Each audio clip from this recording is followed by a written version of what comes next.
Welcome into the latest edition of our Cubs Recap Podcast, a presentation of our Recap YouTube channel. Give us a follow. Look for REKAP on YouTube and on our social channels. Follow me at The Cap Man. I'm David Kaplan.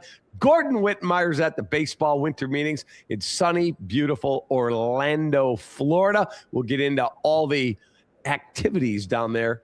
Not much involving the Chicago Cubs. We'll get to that in a moment. Our podcast is brought to you, as always, by our great partners at SinusandSnoringMD.com. Take it from this guy. I was a snorer. My wife finally said, heart to heart, hon, I can't handle the snoring anymore. I need to sleep too.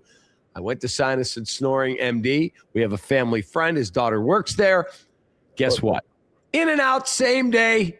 No more snoring. Happy wife, happy life. Wow. There's a good friend of ours right there jumping in on our podcast. He needs Sinus and Snoring MD as well. Sinus How would you know that? MD.com, because I traveled with him. That is Jeff Corbett's, my longtime friend, and he was one of the camera guys I traveled with, Gordon, to spring training. Oh, and he was with me the day I broke the Scottie Pippen getting traded story. We were in the elevator in 1994 when the guy gave me the story. And we blew Everything up comes back to a story you broke in the 90s. Yeah. That's Come it. on, we got some new stuff here, Cap. We need some new breaking stories. You take New care, buddy. material. Good to see you, man.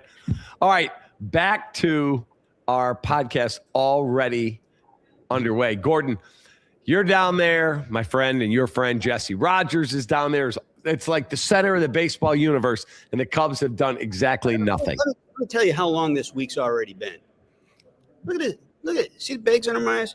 Yeah. I mean, I'm 30 years old. I mean, I don't have – these aren't because I'm old like you, man. They're not like your bags under my eyes. This is just from this week. Wow. How about the activity or lack thereof of the Chicago National League Ball Club? Yeah, how about that? I mean, we got all the big market clubs, right? The Dodgers go get Edwin Diaz. The Phillies got Kyle Schwarber on a $150 million deal. The Orioles, the friggin' Orioles went and spent $155 on Pete Alonso. Everybody's doing something. We got trades in the works. And one of the quietest – dude, the Chicago frigging White Sox made more news than the Cubs this week. Yeah, they won the draft lottery. They're getting a really good player, it looks like. Come on, Cubs. What are you doing? Not Guys are flying off the board. And look, I'm hearing that unlike a lot of this is one of those years where there's enough teams trying to get better and play for something next year that there's a lot of teams putting major league players on the market, looking for trades, looking for major league trades, not teams tearing down and trading prospects. And so that might signal that there's opportunities to be had in the free agent market because the Cubs aren't going to trade from their major league roster. You got to go get these guys while they're out there. And Robert Suarez would be a perfect example. They're in on him, and some of the top closer arms are already gone, and they've talked openly about going after another leverage arm after getting Phil Maton. So go get him. Go get him now. I mean, I think MLB Trade Rumors projects 3 years and $48 million. Go get it. Go get it done. It always strikes me as interesting that the Chicago Cubs always are waiting on bargains. Got to wait on the market to come back to us. Oh, God, I didn't know that guy. We misjudged it. I didn't know that guy would be gone already. And then last year, you, my partner Jonathan Hood on the radio, screaming, Ryan Presley's old. Why are you putting $8 million into that guy, trying to wiggle in, shoehorn in whatever money you can get the Astros to eat and get the rest on your budget? And of course, you end up having to release him because he was no good, and then have Craig Counsell come out on Tuesday and go, yeah, we were wrong about the bullpen. No shit. Yeah, exactly. I mean, and they got lucky, pulled their asses out of the fire when other guys got the job done. But the guy, even in 2025, they go in and they got it all wrong. And so he talked. This was Tuesday. Counsell talked about, we need to get it right this year. He talked about the other thing he talked about was during the regular season, you get by with what you got. You can get by with the pitching they had last year, for instance. But the deeper you go into the postseason, he said this yesterday. He said, if we had been able to get through that last game against the Brewers, we had enough pitching to maybe get through that. We wouldn't have had enough pitching after that. And he's right. They wouldn't have had close to enough pitching after that. Cap, I lost you. Oh, there you are. I'm right here. Hey, he is 100% right that when you get to the postseason, you're like, wow, we're hanging in there. We have to get a big out here in the 6th or 7th inning. Guess what? You better have high leverage arms. I mean, hell, you look at the way that series against the Brewers went. Look at the way the World Series went. Look at the way the ALCS went and the Tigers-Mariners series before that. I mean, they leaned hard on those staffs. And those were the Mariners had one of the best staffs in baseball. And they couldn't quite get it done against the Blue Jays. And then, of course, they went up against the Dodgers. You're just not going to win without that kind of depth, front end type depth. That's why they got to go out and get the kid from Japan, Imai, and a legitimate back end leverage guy in the bullpen. Okay, but when you say go get this kid Imai, I mean, is he Yamamoto? No. Is he better than Shota? Maybe. Why not just go get a proven freaking arm in the major leagues like Framber Valdez? Okay. Costs you nothing but money. Right. But same with this other guy. And so whoever you think is going to be that guy, go get him. It could be either one of those guys. But I like the idea of a guy coming in who none of these big league hitters have seen yet. He maybe catch a little lightning in a bottle. Look what Shota did his first year. By the way, speaking of Shota, he was a big topic of conversation with Counsell during that session here at the winter meetings. Well, because our friend George Hoffman, I think, was the first to report the Cubs were shocked and did not think he would accept the offer. The Cubs are pushing back on that narrative. You know why? Because the same reason I told you it was the best thing that could have happened for him. It's a 1-year friggin' deal, Cap. Look, what they turned down was the 3-year commitment. Then he naturally turned down the 1 year for what, 15, 17, whatever it was. Yeah, so his option. So they get him for 1 year, 22. Big friggin' deal. I mean, they can handle that. Whether he's, if he bounces back or has the same kind of season he did in 25, they can handle that. And I told you, I think that he can bounce back. And I got some video of this. We're gonna cue up what Counsell said on that subject. Here, listen to what he said. I'm really excited about Shota. I think he is in a really good place. I think sometimes not achieving what we want or not getting the opportunities we want or not performing how we want is the best teacher for us and is the best motivator for us. And I think Shota's going to take his lessons from last year and be better for them. And so I'm very optimistic about what we're going to get from Shota. Do you think from the outside it might look like he's far from the pitcher that he was, but it's probably not the case? I agree with that 1,000%. I think Shota got off track last year. There's no question about it. He got off track.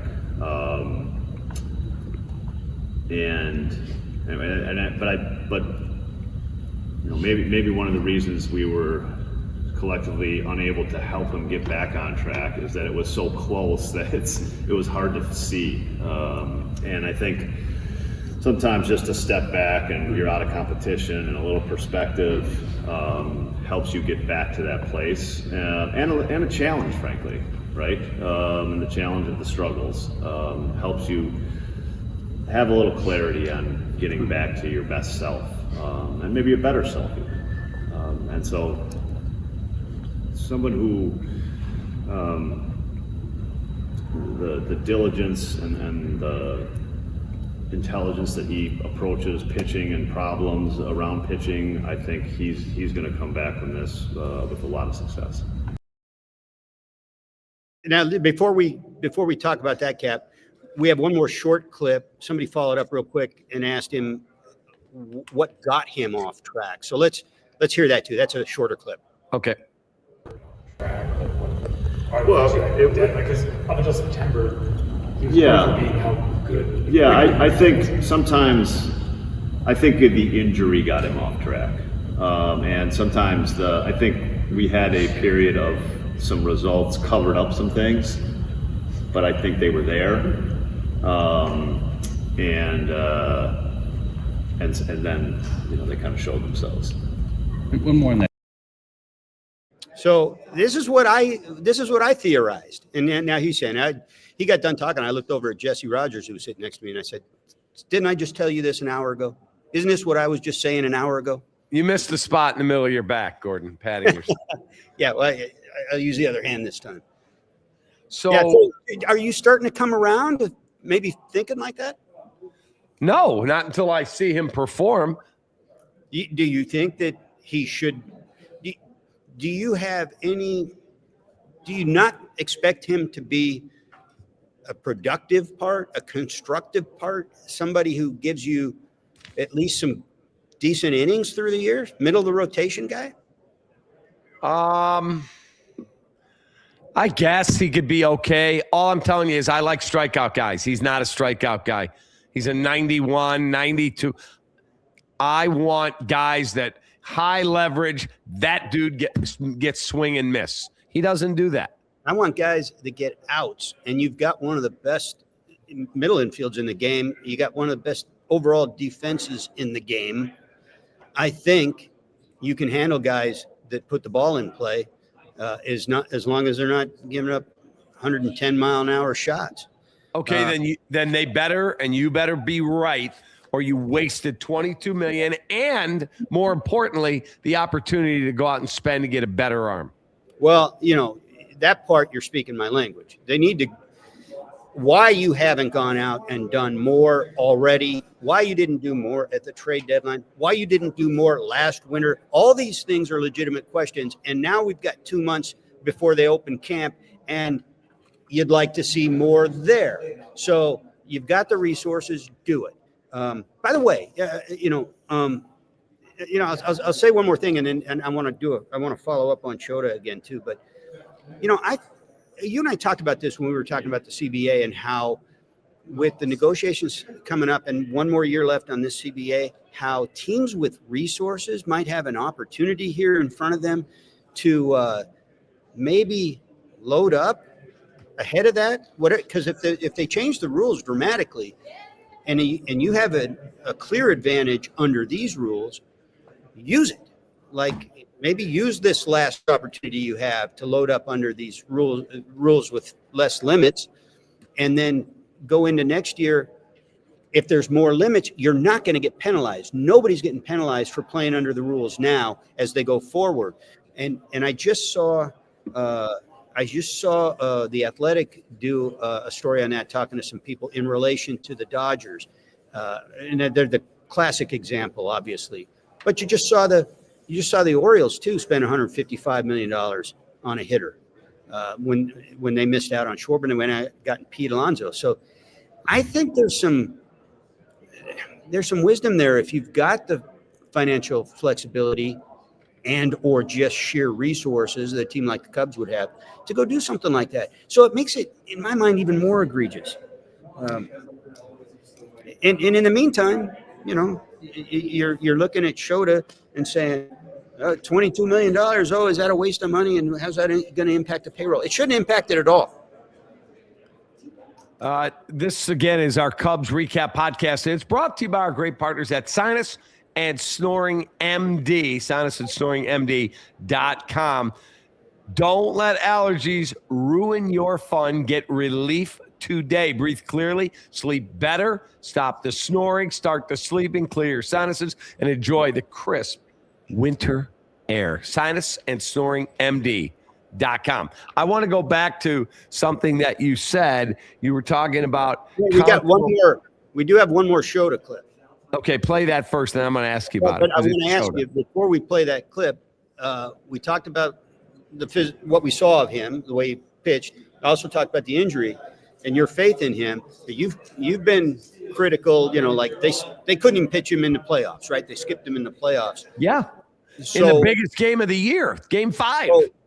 Right. And so to your criticism on that, Counsell addressed that too, as, coming off of that, was that a lack of confidence in the guy, whatever.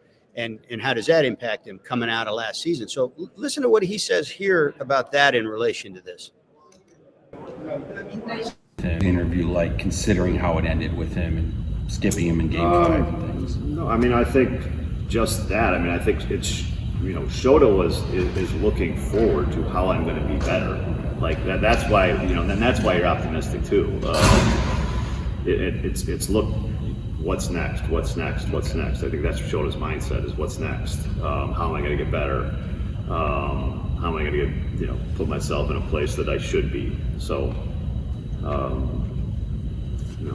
he got something. I think he feels like he has something to prove, that's a great mindset for an athlete to be in. We talked a lot about Wrigley Field ad nauseum being a home field advantage or disadvantage, or. So there you go. Just go get one arm, Cap. Just go get one big arm. Go all in and get one guy. Well, let me ask you a question. After hearing Craig, and again, I fire on Craig out of frustration at times for some of his in-game strategy, but he's a smart baseball guy. I've never doubted that part of the equation. Do you think, I'm not saying he regrets taking the job, but he feels like he was hoodwinked?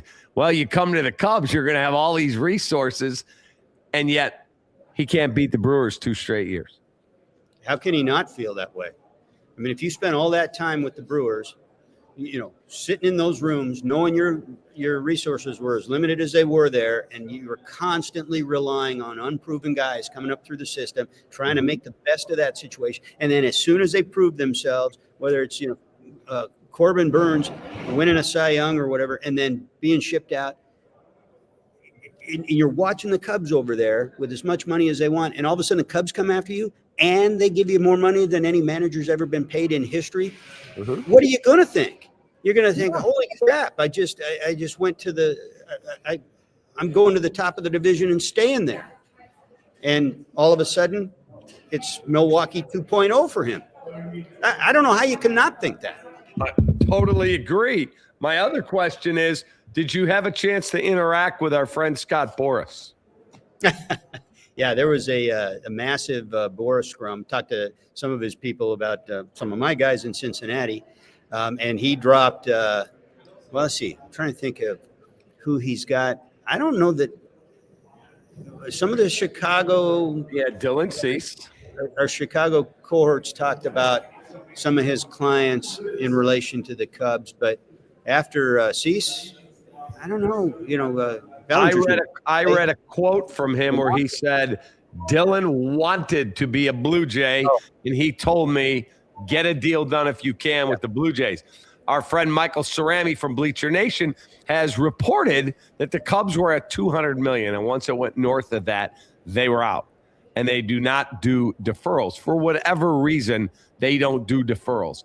But then I heard Boras say, I was directed by my client. He'd like to pitch in Toronto if possible. Why? I love Toronto. How much time have you spent in Toronto? A lot. It's a great city. I never said it wasn't. But there were all the reports where he wanted to be a Cub.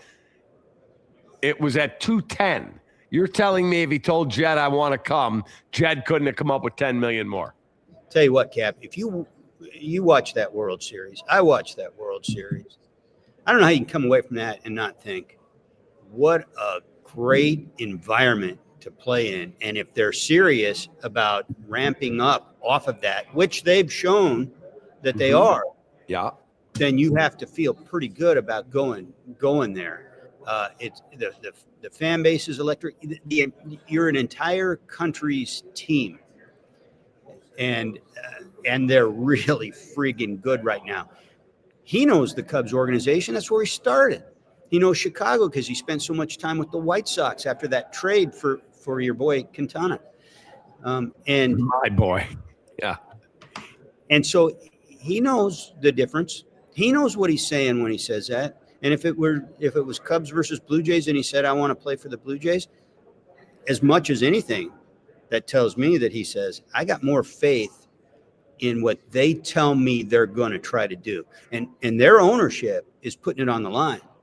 They went and signed their guy Vladdy to a $500 million contract. They did. Vladdy said, I don't care how many years you need to structure it over. I'm getting $500 million or I'm gone. I didn't see him do that with anybody else. In the Cubs. I didn't see the Cubs do that with anybody or anything close to that. So my question is then, when does something get done? Or are we sitting here the first of the year twiddling our thumbs on the Cubs recap podcast and me going, this is bullshit? Well, I am almost positive we'll have a reason to call something bullshit between now and spring training. But let's see, it's December 10th. So we That's got correct. three weeks to the first of the year. I think they'll get something. I think they'll do something between now and then. They might do something in the next week. I mean, You think they'll do something between now and when? I would say by this time next week. I'll bet they've done something. I'll bet they've done at least something with the bullpen. Yeah, I got a tip. They're scouting the Polish national team, and there's a 36-year-old who's revitalized his career in the pitch lab, and that'll be the next big addition. Yeah, yeah, right. And it's an incentive-laden contract, you know. Right. They got him on a 2-year deal with 9 options. Yeah, I mean, what is going on here? Come on now. And going back to what I said about where we are right now with the CBA and how you've got these rules in place for one more season.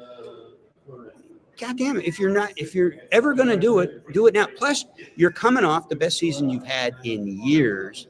You've got some pitching. You've got enough in place right now and a couple of young kids coming that you can kind of dream on a little bit. K is healthy, should be a big part of your rotation. And you're not trying. You got a division that's winnable. You got your arch rival who could have ramped up the last couple of years has taken massive steps back. The Cardinals are non-factors. They might be less factors than Pittsburgh. And so, I mean, it's right there. You got to be 2 small market teams. Gordon, it's so frustrating. And me wearing my fandom on my sleeve, I think I speak for thousands of Cubs fans. This is bullshit that they don't try really intensely to try and see if they can win a division and make a run. You know, it's funny because the council media session began talking about the young guys. Like Matt Shaw was the first question, and he said he expects Matt Shaw to be a big part of the team next year. Well, that means there's no Bregman coming then. Exactly. That's my point. And so, I mean, we can hear that sound. One thing that's not on that video that he said was that also in play, depending on what the roster finally looks like in spring training. I mean, if he had to move around, they could move him around. But it sounds pretty much like right now. I mean, he's their third baseman. You listen to what he had to say about Shaw. Just look at his third baseman. I mean, I think Matt had a very good rookie season, and I think the reason you say that is because he made improvements, and as the season went on, I think he got better. We got a better offensive player in the second half, but we got a very good offensive player in the second half. I think we'd all agree defensively. I think he surprised everybody and made enormous progress as the season went on to the point of like borderline plus third baseman by the end of the season. Those are all great things. And so, Matt's going to play a big part in this team. There's no question he's going to have a big role and a big place on this team. It's not. Then that means they're not going to announce tonight at like 11:56. I call you and go, they just signed Bregman to a 5-year deal for $150. It's not going to happen. No, you'll get a full night's sleep, my friend. And not only that, but he talked about Owen Casey as a guy. He talked about Ballesteros. He was asked about whether they think they have enough in-house with some of these young guys to run them out there and maybe replace Tucker's loss by these young guys kind of filling the void. And it sounded like, yeah. He even mentioned that Ballesteros, he drew this comparison. He said what he gave us in September was basically what Tucker's bat. So I think we've got, Katie can play it. I think we've got sound here of him talking about just the notion of replacing Tucker's bat. Back to replace Tucker's production, or are you confident that the kids can step up and, if not equal that production, maybe come close? Yeah, I mean, I think you're just trying to fortify the roster as a whole, and so different. We can do it. You can do it and think about it in different ways. But I think more depth from the position player standpoint and production, would be helpful. Absolutely. I do think we were again extremely healthy there last year, so more depth there is important. With Moises, how are you thinking about balancing the need for continued development at the catching position versus he's a major league ready bat? Yeah, I think he's at the point where if he can help the major league team, he's going to be in the major leagues.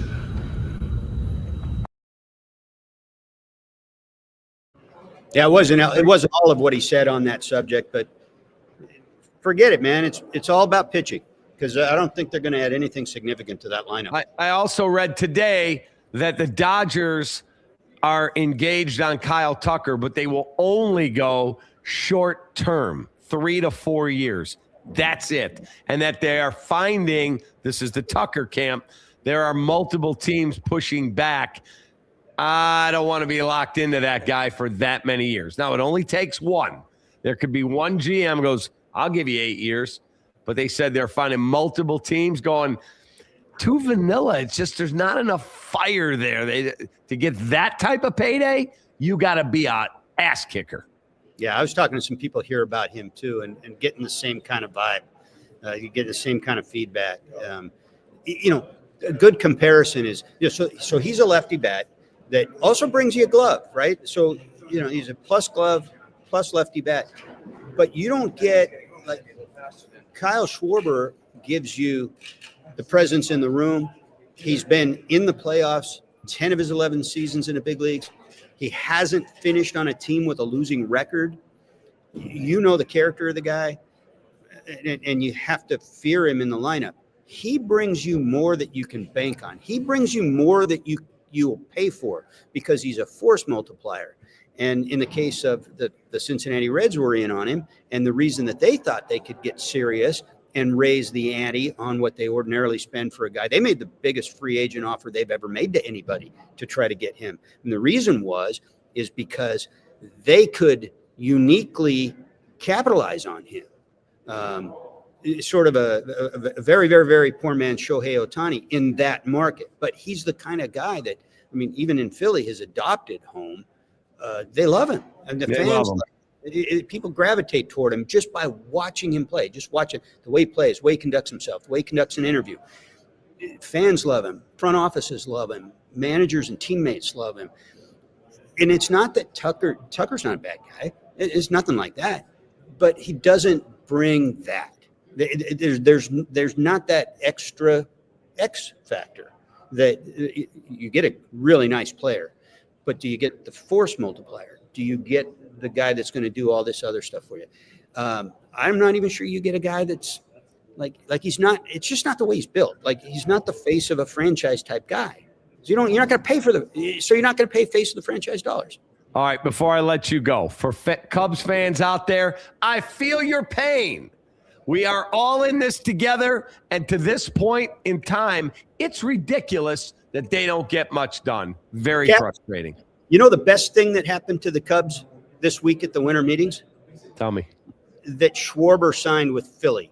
They dodged a bullet that he didn't go home. Oh, God. He goes to the Reds and plays like he did in Philly? Huh.